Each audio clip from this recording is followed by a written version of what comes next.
What if I told you that the entire might of the invincible Roman legions, which conquered half the known world,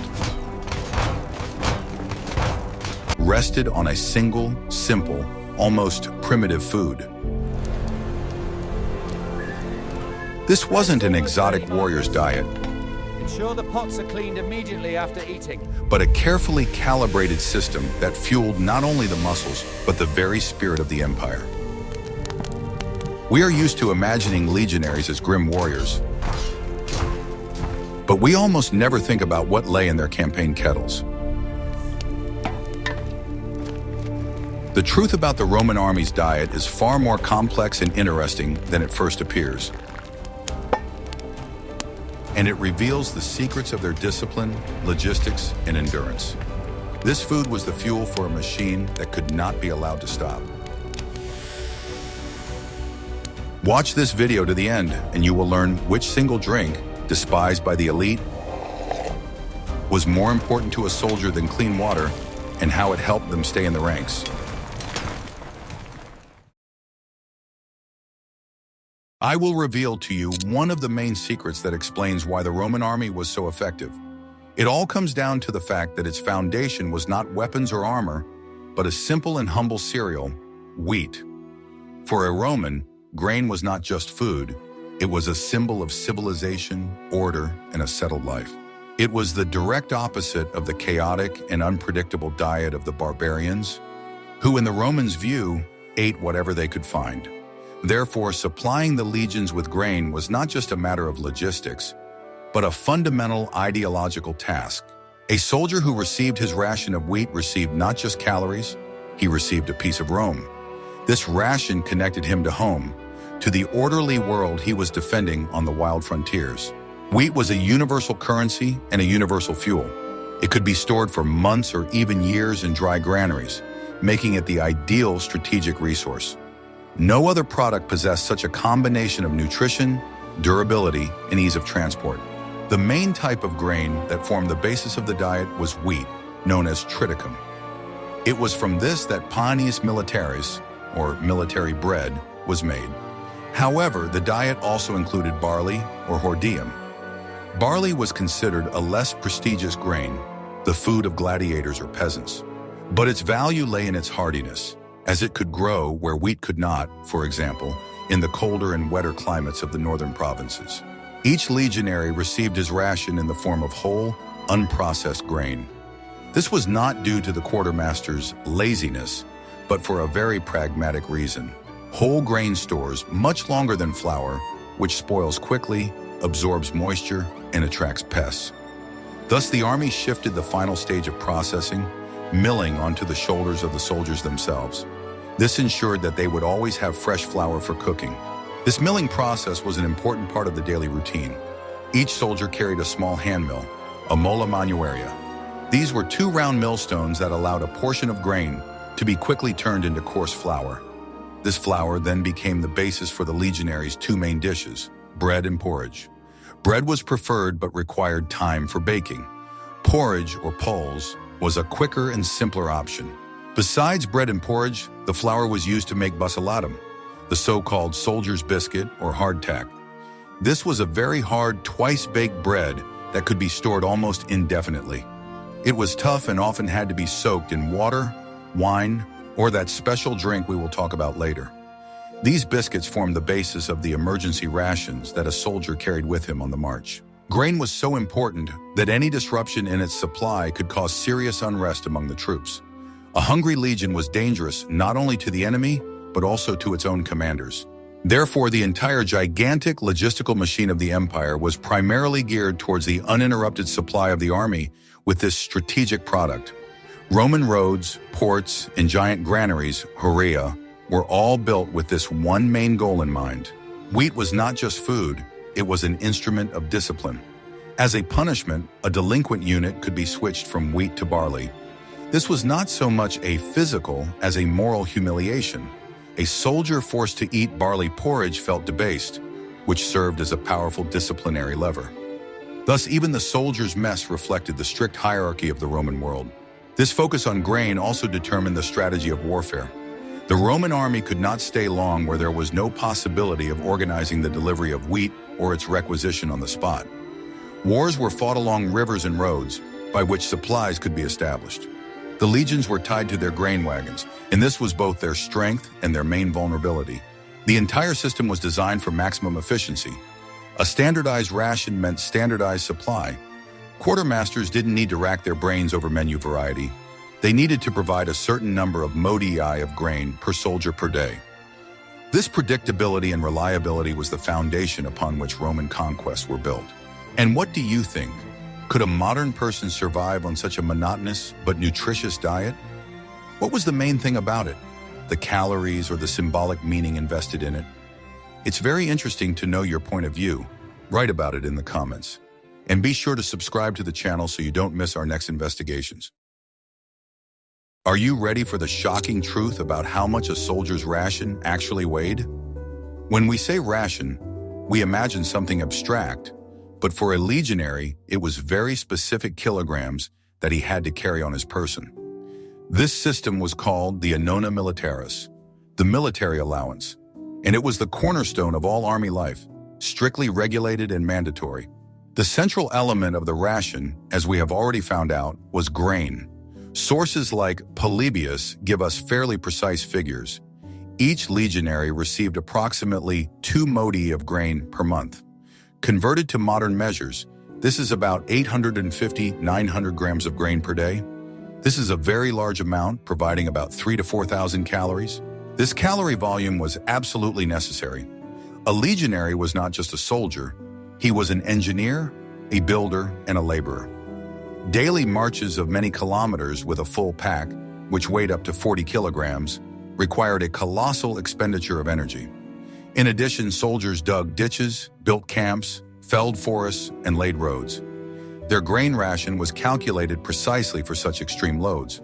It is important to understand that these 900 grams are the weight of dry, unprocessed grain. After milling and baking bread or cooking porridge, its weight and volume increased significantly. Thus, the soldier received a very impressive portion of food. But this grain was only the basis, the so-called frumentum. It was accompanied by other products that made this diet at least somewhat balanced. Besides grain, the ration included what the Romans collectively called condimentum, or seasoning. This was everything that was eaten with bread or porridge. First and foremost, this was salt. Salt was not just a flavor enhancer, but a vital mineral that legionaries lost in huge quantities with sweat during marches and engineering work. The very word salary, salarium, comes from the word sal, salt. This indicates that in the early stages, salt might have been issued as part of the pay, or soldiers received special money to buy it. Supplying the army with salt was just as important a task as supplying it with grain. Its lack could quickly lead to a loss of combat effectiveness for an entire unit. Other important components of the condimentum were legumes, such as lentils and beans. They were an excellent source of plant-based protein, which supplemented the carbohydrate base of the diet. Legumes also stored well in dried form and were easy to transport. They were boiled together with the grain, creating a thick and hearty pottage. Vegetables were also included in the ration when they could be obtained. On the march, soldiers could gather wild herbs and roots. In stationary camps, or castra stativa, legions often planted their own gardens, growing cabbage, onions, garlic, and turnips. This not only diversified the menu, but also provided the soldiers with necessary vitamins. Was this allowance free? Not entirely. Although the state guaranteed the supply, the cost of grain and other basic products was often deducted from the legionaries' pay. It was a complex accounting system where the soldier received not a net salary, but the difference between his assigned pay and the cost of his upkeep. However, during campaigns or as a reward, the emperor might announce the distribution of provisions for free. The system, the annona militaris, was a marvel of bureaucracy and logistics. It required precise accounting of personnel, the existence of gigantic warehouses, and a perfectly tuned transportation system. Each soldier was a cog in this machine, and his ration was the grease that ensured its smooth operation. This ration was not about culinary delights, but about predictability and efficiency. But even the most filling bread becomes unbearable if there is nothing to wash it down with. And here we come to one of the most surprising and incomprehensible aspects of the Roman diet for us. Are you ready to find out what drink the legionaries valued above all else, and why it was the key to their health on the march? In the next chapter, we will reveal the secret of the drink called Posca. What you are about to see will completely change your perception of ancient beverages. Forget pure spring water or expensive wines. The most important, most common, and most vital drink of the Roman legionary was Posca. This simple, cheap, and frankly sour drink was a true secret weapon that helped soldiers survive in the harshest conditions. So what is Posca? In essence, it was a mixture of water and sour wine or wine vinegar. Most often, the cheapest wine that was already beginning to turn, or simply wine vinegar, which was a byproduct of winemaking, was used to make it. This sour base was diluted with water, sometimes with a little honey or herbs added for taste. Although the army version of the drink was likely extremely austere, why did soldiers drink what was essentially acidified water? There were several reasons for this, all of them extremely pragmatic. First and most importantly, acetic acid had antiseptic properties. In field conditions, where water sources were often of dubious quality, adding vinegar to the water was a basic hygiene measure. It was an ancient method of disinfection that significantly reduced the risk of intestinal disorders. Second, Posca quenched thirst excellently. In the hot climate of the Mediterranean or during grueling marches, plain water was often not enough. The sour taste of Posca stimulated salivation and was much more refreshing than fresh water.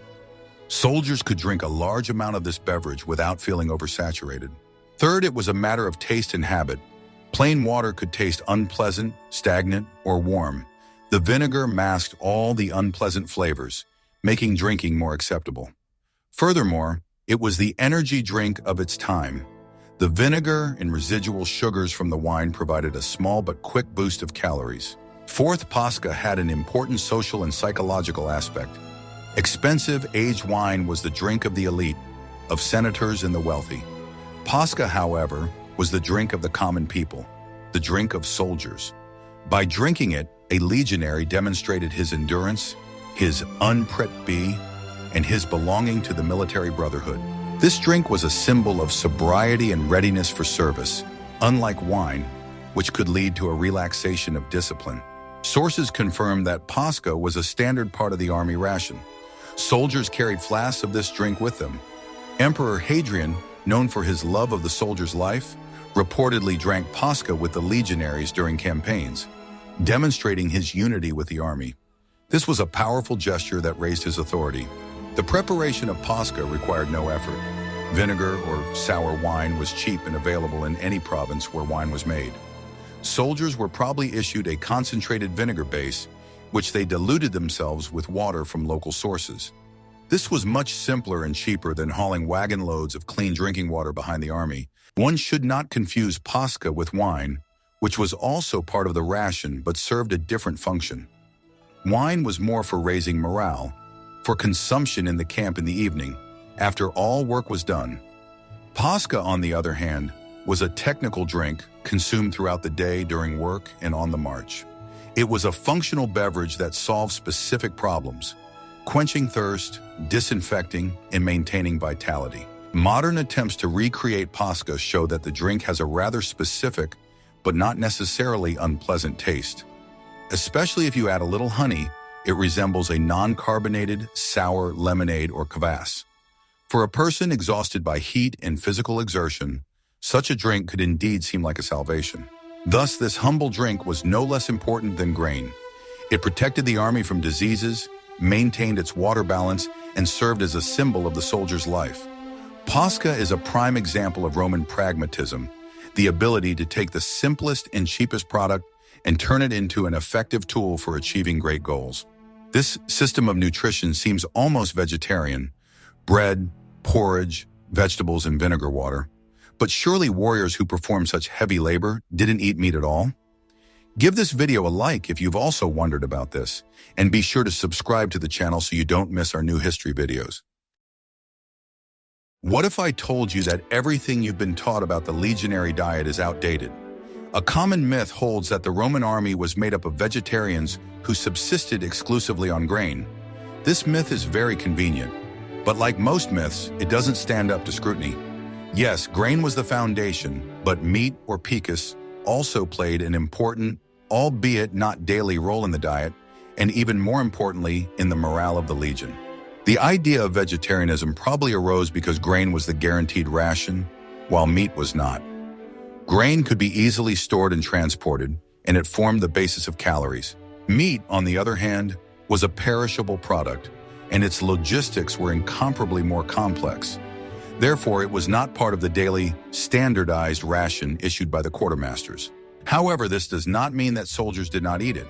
An army on the march often herded livestock, which served as provisions on the hoof. This was the most effective way to provide soldiers with fresh meat far from a supply basis. Tending to these herds was part of the duties of special units. What kind of meat did the legionaries prefer? Judging by archaeological finds at Roman campsites, the absolute favorite was pork. The pig is an animal that grows quickly and provides a lot of nutritious meat and, even more importantly, fat. Fat, or laridum, lard bacon, was no less valuable a product than the meat itself. Bacon and salt meat were ideal campaign food. They could be salted, dried, or smoked, which allowed them to be stored for a very long time. Soldiers could carry a piece of salt bacon with them and add it to their poles, porridge, or bean pottage. This not only enriched the dish with protein and fats, but also made it tastier and more filling. Besides pork, beef, and mutton, or goat, were also consumed. Cattle were not only a source of meat, but also draft animals, so they were probably used for food less often, when the animals grew old or could no longer work. Mutton was more common in the eastern provinces, where sheep farming was a traditional industry. Archaeological excavations at stationary forts, such as Vindolanda in Britain, provide us with a wealth of material. Analysis of bone remains from rubbish pits shows enormous variety. Soldiers ate not only pork and beef, but also game, which they hunted in the surrounding forests. This shows that the diet was much richer than one might have assumed. Meat also played an important ritual and social role. On religious holidays or to celebrate a military victory, feasts were held. On such days, a large number of livestock were slaughtered, and the meat was distributed among all the soldiers. This was not just the satisfaction of hunger, but an act of unity that strengthened morale. Furthermore, meat was a reward. Officers could reward distinguished soldiers with an extra portion of meat or the best cuts. At the same time, deprivation of meat could be a form of punishment. It was a simple and understandable management tool that commanders actively used. Thus, the legionaries' diet was not vegetarian, but grain-centric. Grain provided the energy for daily work, while meat was an important supplement, a source of protein and fats, and also a powerful factor in maintaining morale.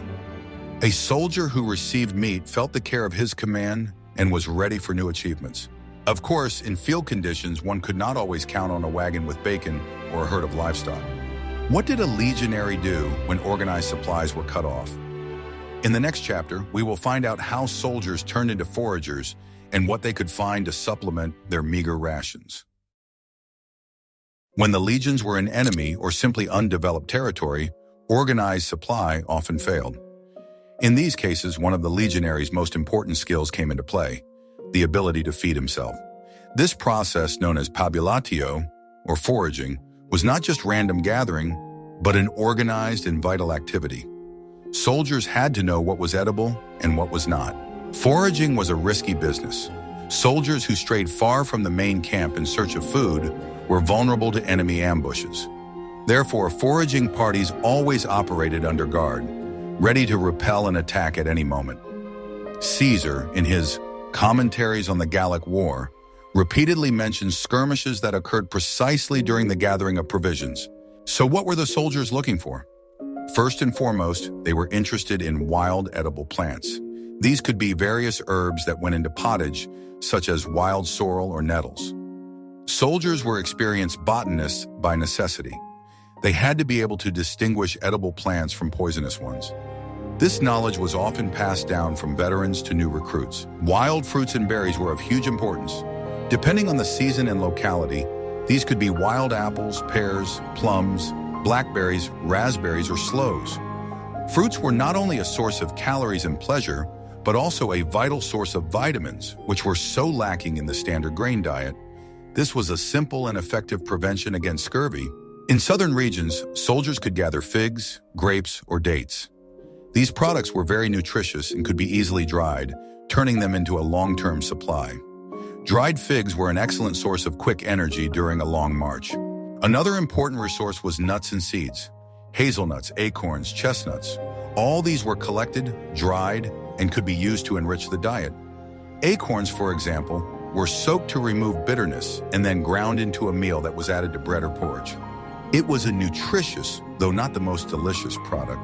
Besides plants, soldiers looked for mushrooms.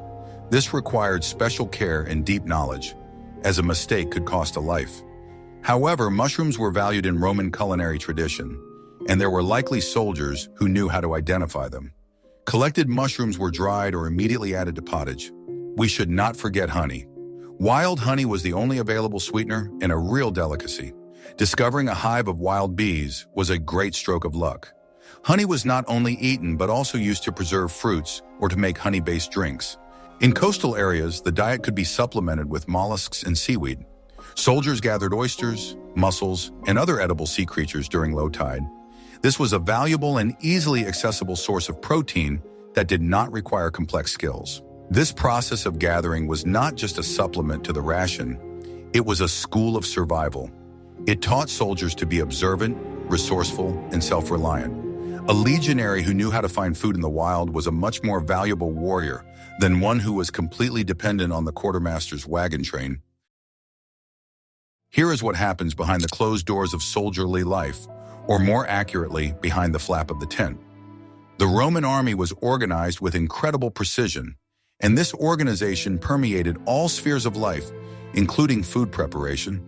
The basis of this system was the Contubernium, the smallest unit of the legion, consisting of 8 men. These 8 soldiers were not just comrades in arms, they were one family that shared one tent, one kettle, and one meal.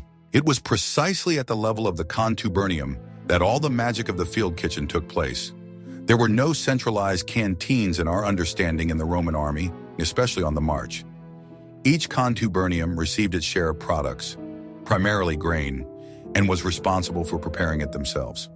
This was a brilliant solution that relieved the command of a huge layer of domestic concerns. The unit's main kitchen tool was the hand mill, the mola manuria. As we have already mentioned, soldiers received grain, not flour.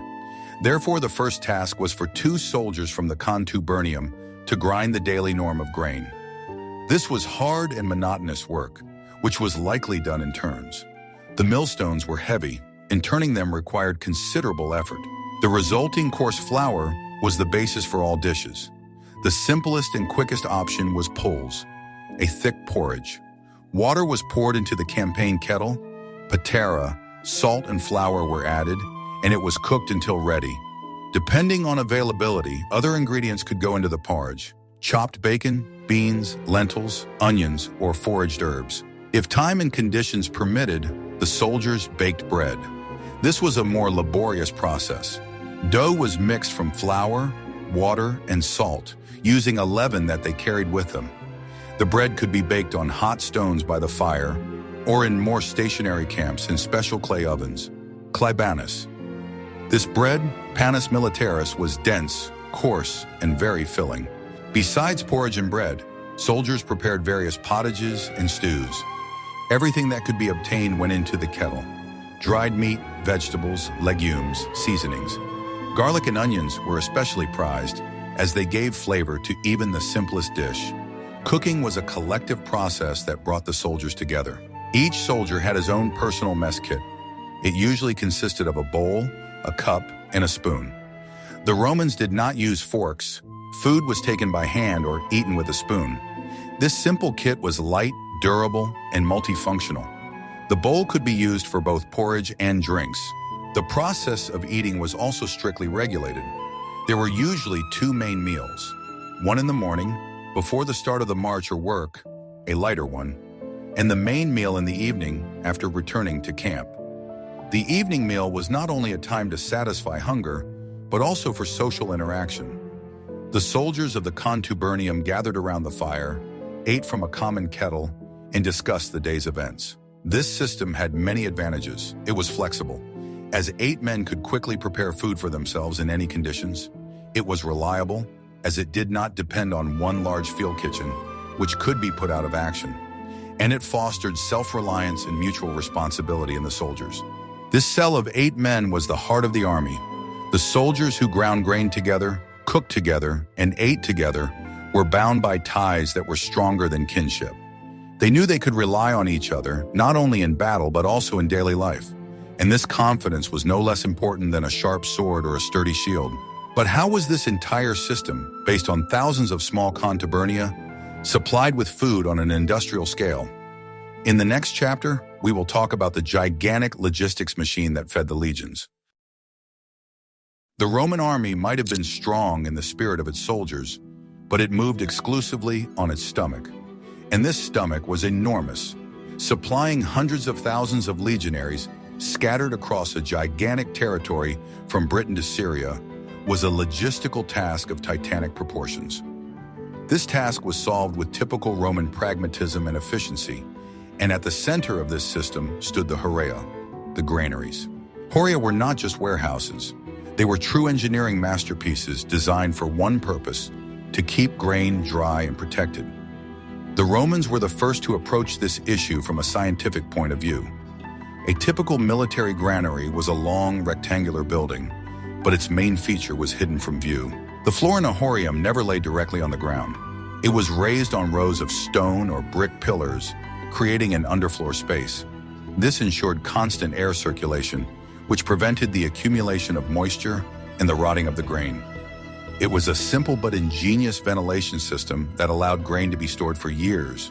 The walls were also built with ventilation and protection in mind. They were thick to maintain a stable temperature inside, and often had special ventilation slits, protected from rodents. Buttresses on the outer perimeter of the walls helped to withstand the enormous lateral pressure created by the tons of grain piled inside. The location of the Horea was not accidental. They were built in every major fort and fortress, usually in the very center, next to the headquarters, the Principia. This emphasized their strategic importance. The granary was the heart of the camp, its most valuable treasure, which was guarded as carefully as the treasury. But how did the grain get into these storehouses? This is where the full might of Roman infrastructure came into play. Rome built its famous network of roads primarily for military purposes, and one of those purposes was the rapid delivery of supplies. Thousands of carts drawn by mules creaked along these roads, carrying grain from the fertile provinces to the frontiers. Even more important was water transport. Transporting goods by river or sea was tens of times cheaper and more efficient than by land. The great rivers, such as the Rhine, the Danube, and the Nile, were the main arteries of supply. Huge barges loaded with grain flowed in a continuous stream to the border fortresses. This system required not only engineers, but also an army of bureaucrats. The procurement, transport, storage, and distribution of food were strictly bureaucratized processes. There were special officials, frumentari, although they later began to function as a secret police, who were initially responsible for the collection and supply of grain. Strict records were kept. Each contubernium, receiving its norm of grain, was probably checked off on lists. This allowed the command to know exactly how much food was left and for how long it would last. In the event of a siege, these figures were a matter of life and death. The system was designed to have a surplus. The granaries in the border forts had to contain enough provisions for the garrison to hold out in a siege and to supply an army setting out on a campaign. This was a strategic reserve that gave Rome flexibility in waging wars.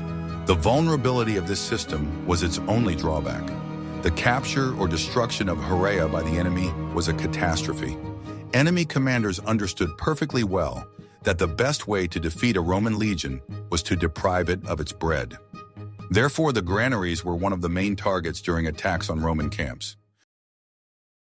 In the Roman army, food was not just a means of sustaining life. It was a powerful tool of management and discipline.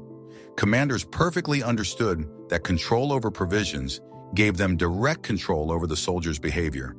Through a system of rewards and punishments related to food, they forged the very iron discipline for which the legions were famous. The basis of this system was that the basic ration, the frumentum, was the soldier's guaranteed right. He had earned it by enlisting, but everything above this basic norm was a privilege that had to be earned. This created a clear and understandable motivation. The most famous punishment related to food was the transfer of a delinquent unit from wheat to barley. As we have already mentioned, barley was considered animal feed or the food of the lower class.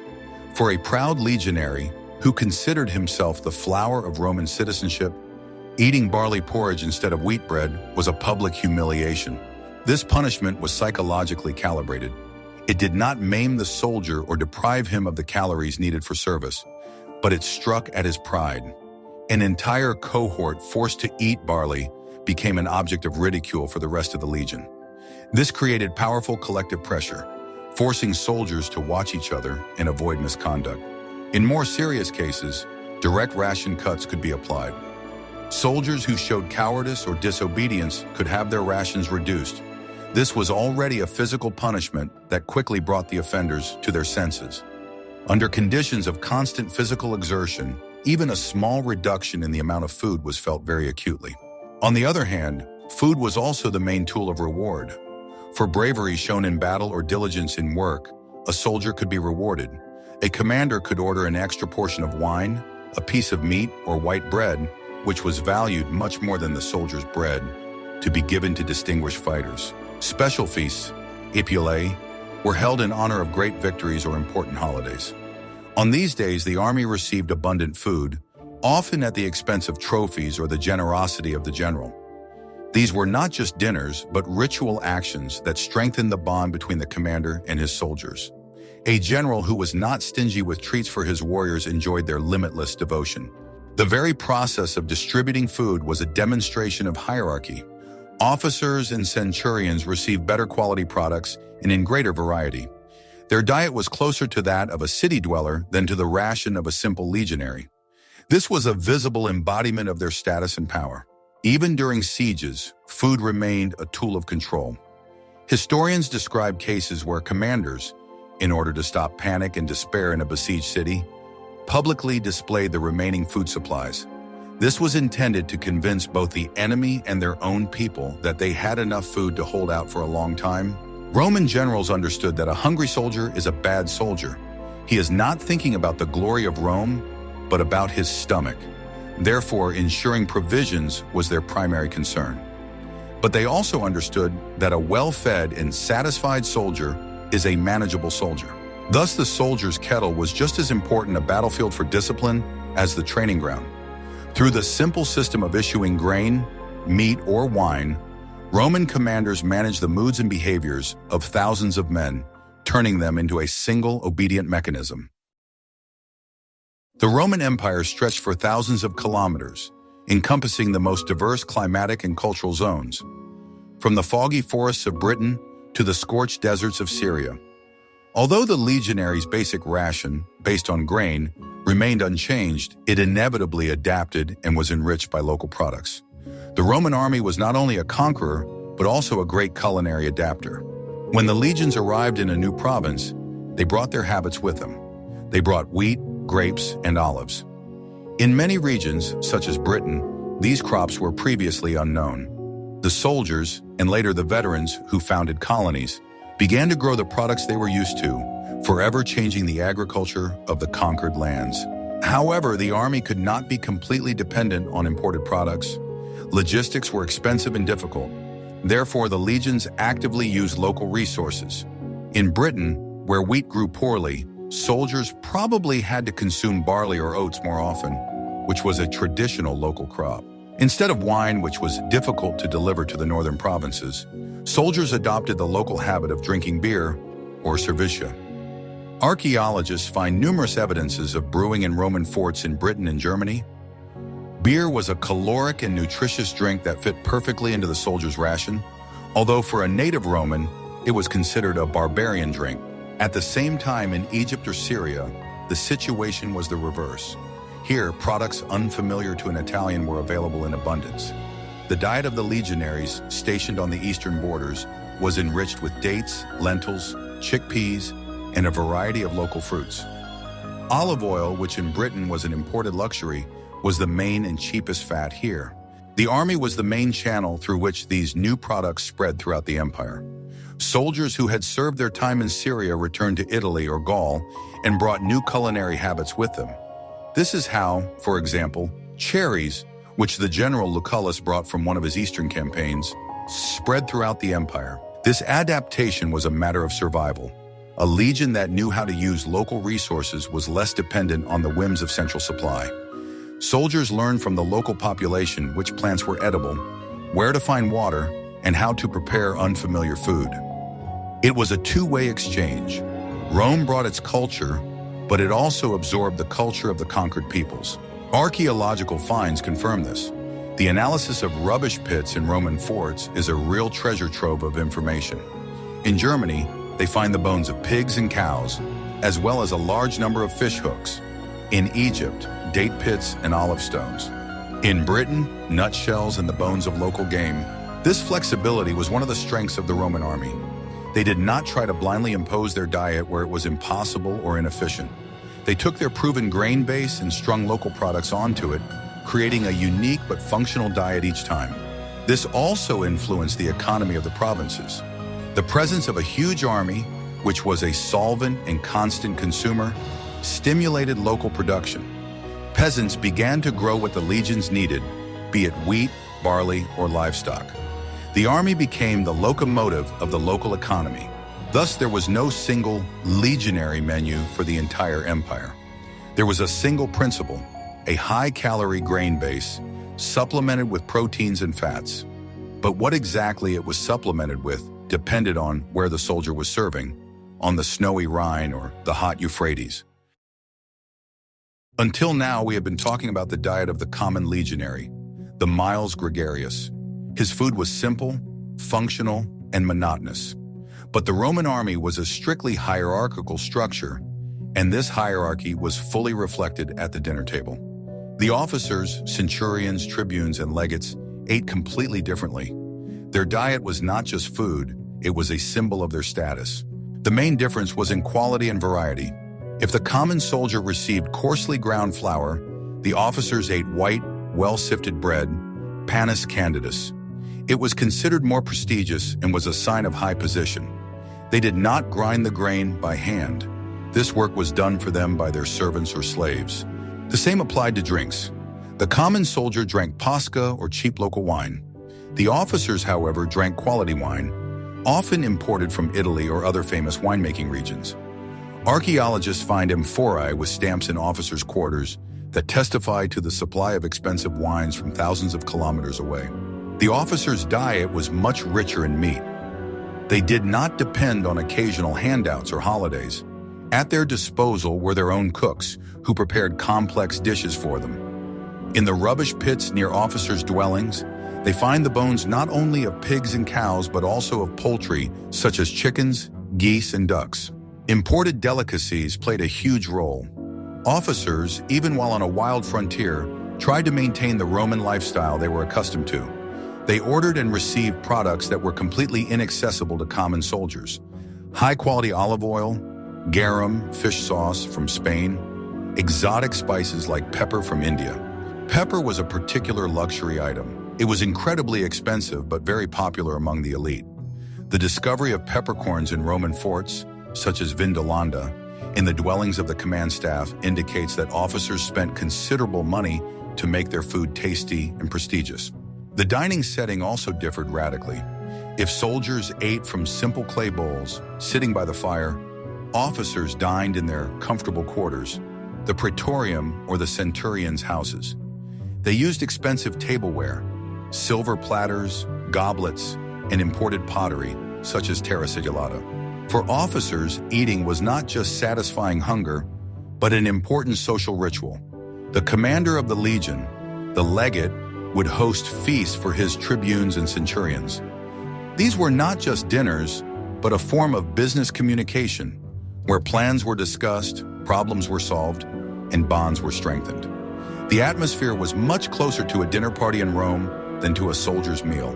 This difference in diet was a visible and constant reminder of the gap that lay between the common soldier and the command staff. It emphasized hierarchy and discipline. The soldier saw that his commander lived better, and this was part of the natural order of things. However, one should not think that the officers were effete gourmets. They were required to share all the hardships of a campaign with the soldiers, if not the diet. A good commander, like Emperor Hadrian himself, could eat simple soldiers' food, bacon, cheese, and drink Posca to show his unity with the troops. But this was precisely a gesture, not the daily reality. In stationary camps, the difference in diets was at its maximum. On the march, far from supply bases, this difference inevitably blurred. Both officers and soldiers were forced to eat whatever they could get. But as soon as the legion returned to its fort, the hierarchy was immediately restored, including in the kitchen. We have taken a long journey into the field kitchen of the Roman legion. We saw that behind the myth of the invincible army stood not only iron discipline, but an equally iron system of supply. This system was based on a simple but incredibly effective product: grain. It was the universal fuel that powered Rome's conquests. We learned that the legionaries' diet, although monotonous, was carefully thought out. Grain for energy, legumes and meat for protein, Posca for hydration and hygiene, vegetables and fruits for vitamins. Each element of this ration served its clear function. Food was not a pleasure, but an instrument of war, just like a sword or a shield. We also saw how this system adapted to local conditions and how it reflected the strict hierarchy of Roman society. From the common kettle of the Contubernium to the refined table of the legate, food was a language in which the army spoke of status, discipline, and power. This seemingly boring topic reveals to us the deepest mechanisms of how the greatest military machine in history functioned. What other aspects of life in ancient Rome or other great civilizations would you like us to explore? Suggest topics in the comments for future videos that you would like to see on our channel. And don't forget to subscribe so you don't miss our next episodes.